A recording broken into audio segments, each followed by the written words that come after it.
अन्य समाचारों पर हवे नजर करिए तो खेडामां माइनोर केनालनी गुणवत्ता पर अनेक सवालो उठ्या छे।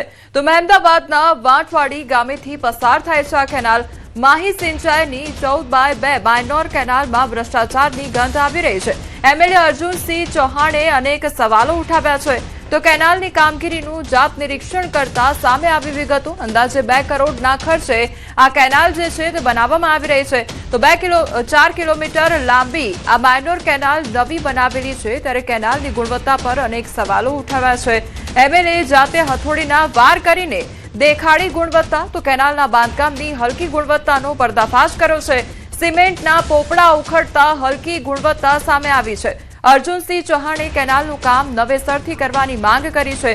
तो हथोड़ीना सामान्य मारथी ज सीमेंटना पोपड़ा उखड़ता कोन्ट्राक्टरनी भ्रष्ट कामगीरीनी पोल खुली पड़ी छे। खेडूतोना हितने ध्यानमां राखीने धारासभ्य अर्जुन सिंह चौहाणे केनालनुं काम नवेसरथी करवानी कड़क मांग करी छे। तो आटला मोटा खर्चे बनती केनालमां खुलेआम गैररीति सामे आवता तंत्रनी कामगीरी सामे पण अनेक सवालो उठ्या छे। तो माही सिंचाईनी आज 14/2 माइनोर केनाल छे तेने सामे अनेक सवालो उठ्या छे। तो कामगीरी करवामां आवी त्यारबाद तेनी गुणवत्ताने लईने अनेक सवालो उद्भवी रह्या छे, कारण के हथोड़ी मारता ज जे सीमेंटना पोपड़ा हता ते खरवा मांड्या हता अने तेना कारणे ज कामगीरीने लईने अनेक सवालो उद्भवी रह्या छे।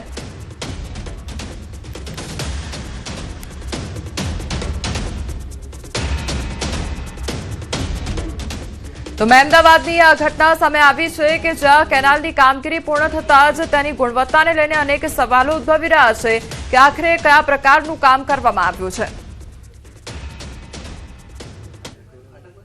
सूरत नजीक महाराष्ट्રના નવાપુર અને નંદુરબાર વિસ્તારના H5N1 બર્ડ ફ્લૂનો ગંભીર મામલો સામે આવ્યો છે, જેના કારણે સમગ્ર વિસ્તારમાં ખળભળાટ મચી ગયો છે। તો 30 એપ્રિલે પોલ્ટ્રી ફાર્મમાંથી લેવાયેલા સેમ્પલમાં વાયરસ પોઝિટિવ આવતા તંત્ર તાત્કાલિક એલર્ટ મોડમાં આવી ગયું હતું। અચાનક મરઘાના મોત વધતા તપાસ બાદ ભોપાલ લેબમાં રિપોર્ટથી બર્ડ ફ્લૂની પુષ્ટિ થઈ હતી। તો ત્યારબાદ પ્રશાસને 1 કિલોમીટરના રેડિયસમાં આવેલા તમામ પોલ્ટ્રી ફાર્મમાં કુલિંગ ઓપરેશન હાથ ધરી અંદાજે 2.5 લાખ મરઘાનો નિકાલ કર્યો છે। આ ઘટનાની અસર સુરતના ઈંડા અને મરઘાના વેપાર પર પણ પડી છે। તો નવાપુરથી સપ્લાય બંધ થતા વેપારીઓને મોટું નુકસાન થઈ રહ્યું છે। હાલ ગુજરાત અને મહારાષ્ટ્રના સરહદી વિસ્તારમાં કડક ચકાસણી અને સાવચેતીના પગલાં લેવામાં આવી રહ્યા છે, જ્યારે તંત્રએ લોકોને અફવાઓથી દૂર રહેવાની અપીલ પણ કરી છે। મહારાષ્ટ્રની અંદર નંદુબારના જિલ્લામાં બર્ડ ફ્લૂનો કેસ સાબિત થયો છે, પણ ગુજરાતમાં આપણે એક પણ કેસ નથી। કોઈ ગભરાવાની જરૂર નથી, કોઈ પણ અફવાઓથી કરવાની જરૂર નથી। આપણી આખી ટીમ એ બોર્ડર પર આરોગ્યની કામગીરી કરી રહી છે। સરાઉન્ડિંગ 10 કિલોમીટર એરિયાની અંદર H5N1 ક્યાંય પણ ન થાય એ હેતુથી પોલ્ટ્રી ફાર્મની અંદર પણ તપાસ કરવામાં આવી છે અને એના નમૂના લેવામાં આવ્યા છે। અને જે બોર્ડર છે ત્યાં અત્યારે ખાદ્ય સામગ્રી કે જે આ પેલું હોય ઈંડા વગેરે એનું સંપૂર્ણપણે પ્રતિબંધિત છે અને આનાથી ગભરાવાની જરૂર નથી। પણ આરોગ્યની ટીમ અને પશુપાલનની ટીમ બંને ત્યાં સંયુક્ત રીતે કામગીરી કરી રહી છે અને જેનો રિપોર્ટિંગ અમે મેળવી રહ્યા છીએ।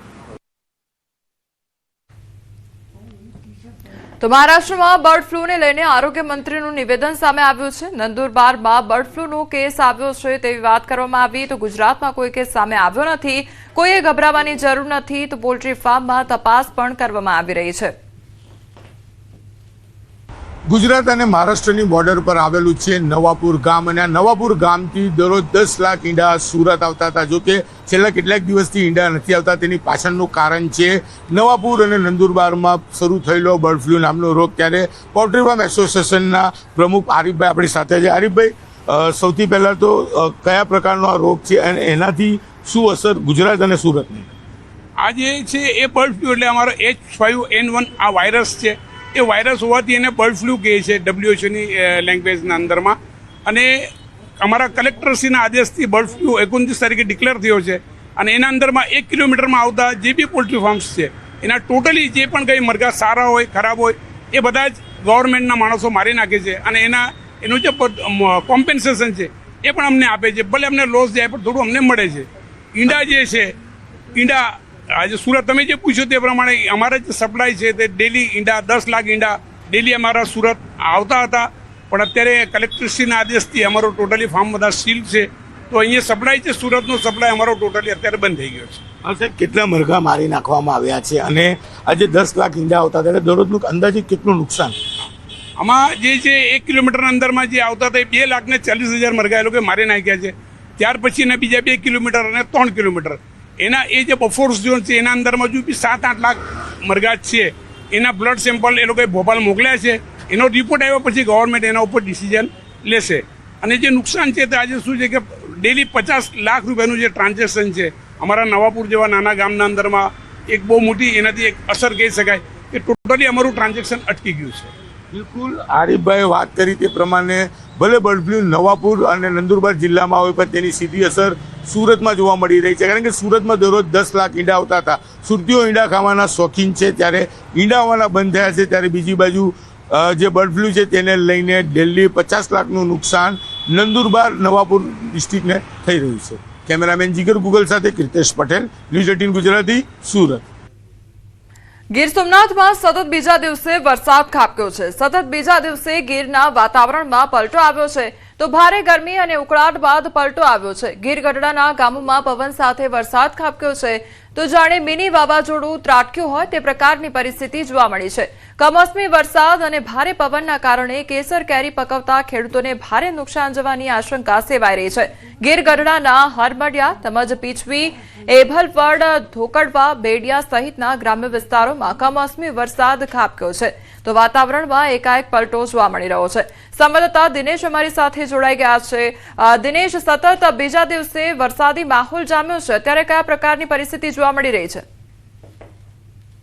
જી બિલકુલ કોમલ, ખાસ કરીને ગીર સોમનાથ જિલ્લાના જે ગીર પંથક એટલે કે ખાસ કરીને જે ગીર ગઢડા અને ગીર જંગલ આસપાસનો જે વિસ્તાર છે ત્યાં આગળ સતત બીજા દિવસે કમોસમી વરસાદ છે તે વરસી રહ્યો છે. ગઈકાલે પણ તુલસીશ્યામ અને તેમની આસપાસના વિસ્તારોની અંદર ભારે વરસાદ છે તે વરસ્યો હતો, તો તેમની સાથે સાથે ભારે પવન છે તે પણ ફૂંકાયો હતો. જોકે આજે સતત બીજા દિવસે પણ વાતાવરણમાં પલટો આવ્યો અને કમોસમી વરસાદ છે તે વરસી રહ્યો છે. કેટલાક ગામોની અંદર ભારે વરસાદ વરસી રહ્યો છે, ક્યાંક ધીમી ધારે વરસી રહ્યો છે. પરંતુ આ જે કમોસમી વરસાદ વરસી રહ્યો છે તેમને કારણે ક્યાંક ને ક્યાંક ખેડૂતો છે તેઓને મોટી નુકસાની છે તે વેઠવાનો વારો આવી શકે છે, કારણ કે કેસર કેરીનો પાક છે તે હજુ લણવાનો બાકી છે. બીજી તરફ અડદ, મગ સહિતના પાકો છે તે પણ ખેડૂતોના તૈયાર થઈ ચૂક્યા છે. ત્યારે સતત કમોસમી વરસાદને લઈ ખેડૂતો છે તે ચિંતિત જોવા મળી રહ્યા છે. જી દિનેશ, સમગ્ર માહિતી બદલ આપનો આભાર.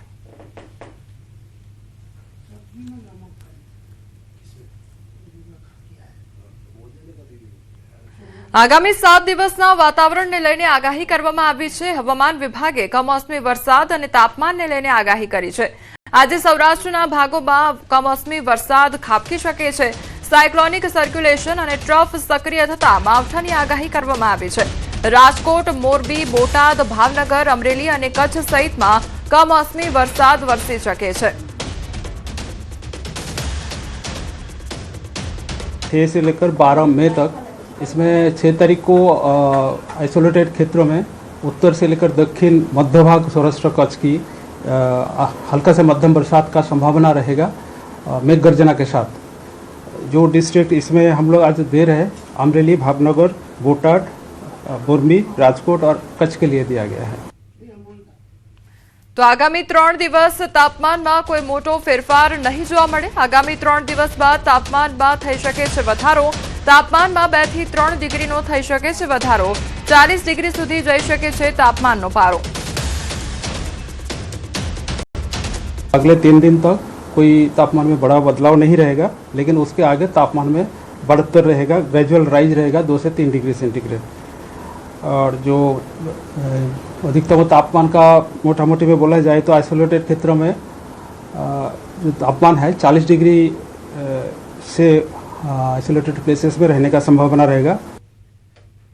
પ્રધાનમંત્રી નરેન્દ્ર મોદી આવશે ગુજરાતના પ્રવાસે, ત્યારે પીએમ મોદીના ગુજરાત પ્રવાસે તૈયારી અંગે ધમધમાટ શરૂ કરી દેવામાં આવ્યો છે. પ્રદેશ ભાજપ કાર્યાલય કમલમ ખાતે બેઠક મળી છે. સૌરાષ્ટ્ર ઝોનના નેતાઓની પ્રદેશ ભાજપ કાર્યાલય ખાતે બેઠક મળી, તો બેઠકમાં ભાજપના સૌરાષ્ટ્ર ઝોનના ધારાસભ્ય, જિલ્લા પ્રમુખો અને જિલ્લા મહામંત્રીઓ હાજરી આપી છે. પ્રદેશ મહામંત્રી અનિરુદ્ધ દવેની અધ્યક્ષતામાં બેઠક મળી. બેઠકમાં પ્રધાનમંત્રી નરેન્દ્ર મોદી સોમનાથ પ્રવાસની રૂપરેખા અંગે મંથન કરવામાં આવ્યું. પશ્ચિમ બંગાળની વિજય બાદ ગુજરાત પ્રવાસને લઈને અનેરો ઉત્સાહ પણ જોવા મળી રહ્યો છે.